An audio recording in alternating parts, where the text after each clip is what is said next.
Passons à l'autre débrief important de la journée, la Pourquoi défaite, tu rigoles, la déroute. Pipion? Les problèmes, les problèmes je vais arrivent. chauffer. Défaite 4-1, défaite vraiment terrible pour le PSG. Terrible dans le sens où il y avait eu des belles choses en Ligue des Champions cette saison, il y avait eu un bon début.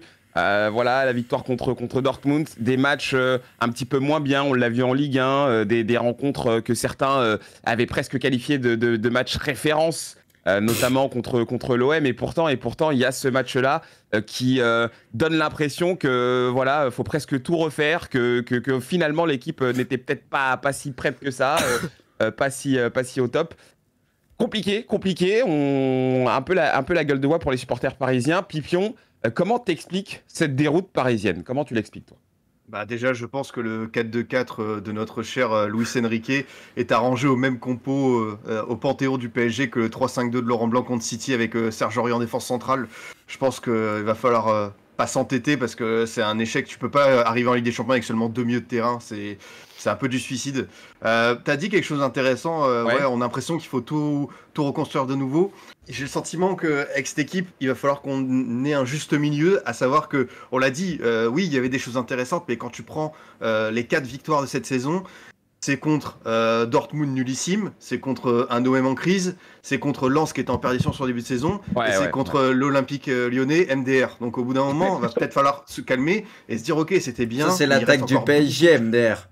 Non, mais ça oui, Ouais, c'est vrai qu'on peut, on peut faire le jeu de mots. Et hier, oui, ils ont pris une claque. Oui, c'est quelque chose, mais peut-être que cette équipe, elle va devoir apprendre et on va devoir être patient. C'est peut-être le mot.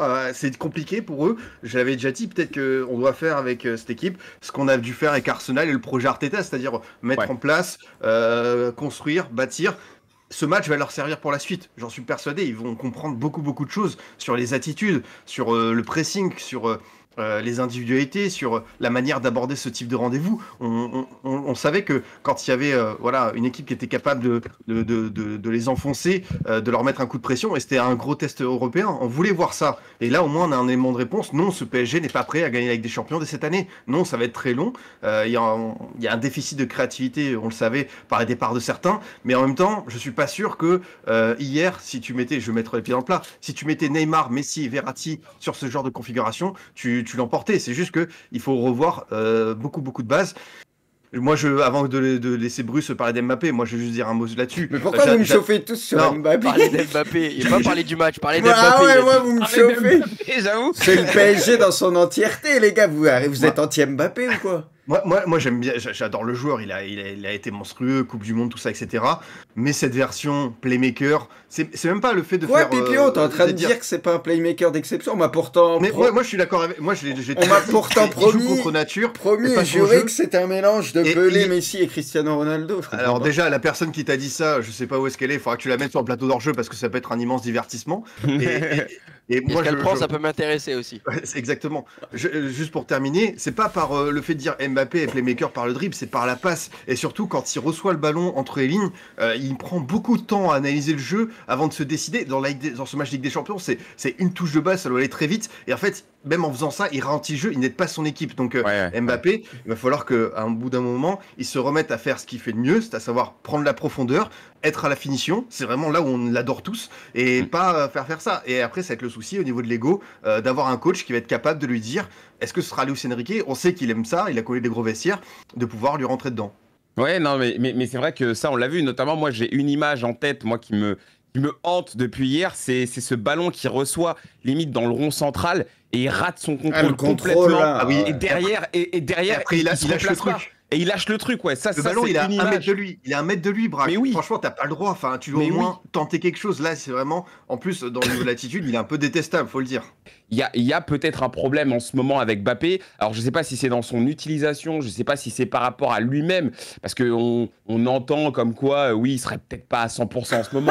Tu lis même des trucs comme quoi il jouerait blessé. Enfin, moi, je vais pas commencer à faire le tri de tout ça. Mbappé, à chaque fois qu'il fait un mauvais match, j'entends 10 trucs pour justifier ses mots. Mais la vérité, je l'ai jamais entendu faire un mauvais match sans qu'il y ait des excuses derrière. Vraiment. Mais il y a pas d'excuses. Hein. Moi, je redis, hier, son match, il est scandaleux. Je l'ai tweeté aussi, je l'ai dit. Il faut savoir être juste. Mais on en reparlera après de Mbappé, je pense, dans l'évaluation des joueurs. Bruce, toi, comment t'expliques cette déroute du PSG, toi? Non, mais déjà, il y a la compo de base où il n'y a rien qui va. Je pense que personne s'est dit que c'était une bonne compo pour aller à Newcastle. Enfin, je pense que personne s'est dit ça va être incroyable d'aligner 4 joueurs offensifs comme ça avec un milieu de terrain aussi pauvre. Sincèrement, moi, je le Ouais, sentais ça c'est pas. vrai. Alors de là à ce qui est quasi un non-match et de prendre aussi cher, peut-être pas. Mais honnêtement, je la sentais pas du tout cette histoire. Parce que Ugarte, on en a vu du très bon hier. C'est pas son meilleur match, mais pour moi, il n'est pas aidé. Zaïre Emery, lui, a peut-être un peu surnagé, etc. Mais comment, contre un milieu de terrain à Newcastle, avec le rythme qu'ils peuvent imposer, on connaît les clubs anglais, dans un stade comme ça, avec du Guimarães, du Tonali, etc., comment tu peux mettre un milieu de terrain aussi pauvre et te dire ça peut bien se passer? Moi, perso, je comprends pas. Donc oui, les joueurs, etc., on voit qu'il y a certaines carences au niveau de la créativité. Défensivement, malheureusement, Marquinhos, qui je trouve faisait un vrai bon début de saison, j'avais l'impression qu'on le retrouvait. Là, tu revois le Marquinhos en mode Ligue des Champions dans des matchs compliqués, bah, qui va paniquer et ça va le pousser à la faute. Donc malheureusement, mais pour moi, il met pas ses joueurs dans les meilleures dispositions. Alors tu t'attendais à ce compo avec un choix soit Kolo Muani, soit Ramos devant, mais au moins 3 milieux de terrain avec Vitinha en plus. Donc pour moi, il y a une erreur déjà de base au niveau de la compo. Je pense que le PSG aurait quand même perdu, ça aurait été trop compliqué pour eux. Après, la bonne nouvelle pour eux, ils passeront très certainement en cette phase de poule, parce que le Milan fait le con pour le moment et est incapable de mettre un but. Je pense que le PSG passera cette poule, mais difficilement, quoi. Et après les poules, bah, comme prévu, ça fera pas long feu après les poules, quoi. Voilà. Mon avis. Panto, alors c'est vrai qu'il y a deux choses qu'on a envie de tirer de ce match-là. C'est bien sûr, déjà, premièrement, voilà, le déchet, la prestation des joueurs qui vraiment sont passés complètement à côté, mais aussi ce 4-2-4. C'est vrai qu'il faut en reparler.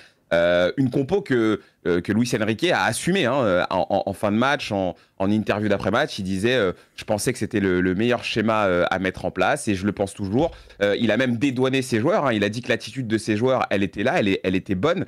Oui. Est-ce que toi, tu es d'accord avec lui et clairement, est-ce que cette compo a complètement tué le PSG? Oui, oui, l'attitude était bonne. T'en prends 4 à Newcastle. Je pense qu'il faut continuer dans cette voie-là pour arriver à progresser. Hein. Il a raison, Luis Enrique. Il n'est pas du tout en train de se voiler la face. C'est vrai à part Zaïre Emery et quelques autres joueurs, Hernandez, peut-être Barcola, éventuellement Dembélé, pour ceux qui lui omettent un petit peu ses déchets, oui, l'attitude a été excellente. Je pense qu'on s'est régalé hier à voir ce Marquinhos-là, ne pas du tout avoir peur, avoir ce Kylian Mbappé qui a été très précieux dans le jeu. Voilà, avoir Randal Kolo Muani qui lui aussi a apporté beaucoup à cette équipe du PSG. Donc oui, non, il faut continuer dans ce sens-là, je pense, et qu'il a raison, Luis Enrique, et que bah, partir en 4-2-4 avec une compo ultra offensive, avec des mecs qui se connaissent pas et qui sont pas brillants depuis des semaines à l'extérieur, face à une équipe comme Newcastle qui a un milieu de terrain déjà incroyable et qui peut te faire mal à tout moment. Je pense que c'était peut-être pas le truc le plus intelligent que j'ai vu. C'est de la même trempe que des changements de Guardiola en Champions League à la dernière minute ou Laurent Blanc qui te fout une compo qu'il a jamais utilisée de sa vie comme ça dans un match à élimination directe en Ligue des Champions. Voilà, c'était pas le truc le plus adapté, je pense, à cette équipe de Newcastle. Moi, là où je suis déçu pour cette équipe du PSG, c'est que je les voyais capables de se mettre au niveau lorsqu'ils en auraient besoin. Et pour moi, c'était pas très grave s'il y avait des petits échecs en championnat, des matchs comme Clermont où il se passe pas grand-chose. Parce que derrière, contre Dortmund, ils avaient montré qu'ils étaient capables sur un match de montrer qu'ils étaient vraiment le PSG. Le problème, c'est que là, ils n'ont pas réitéré ça. Donc moi, je veux bien plaider l'erreur de parcours, mais j'y crois pas une seule seconde. Je pense juste que en fait, le bilan, il est très simple. C'est que malgré que ce soit un projet qui dure depuis une dizaine d'années, là, on vient d'entamer un nouveau cycle et ce PSG-là est bien moins fort et qu'il va falloir laisser à ce PSG-là le temps de se construire et que le PSG n'est plus une grande équipe d'Europe, tout simplement. Si on fait l'évaluation des joueurs, Pipion, quels sont les joueurs qui pour toi sont le plus passés à côté de leur, passés à côté de leur match? Ouais.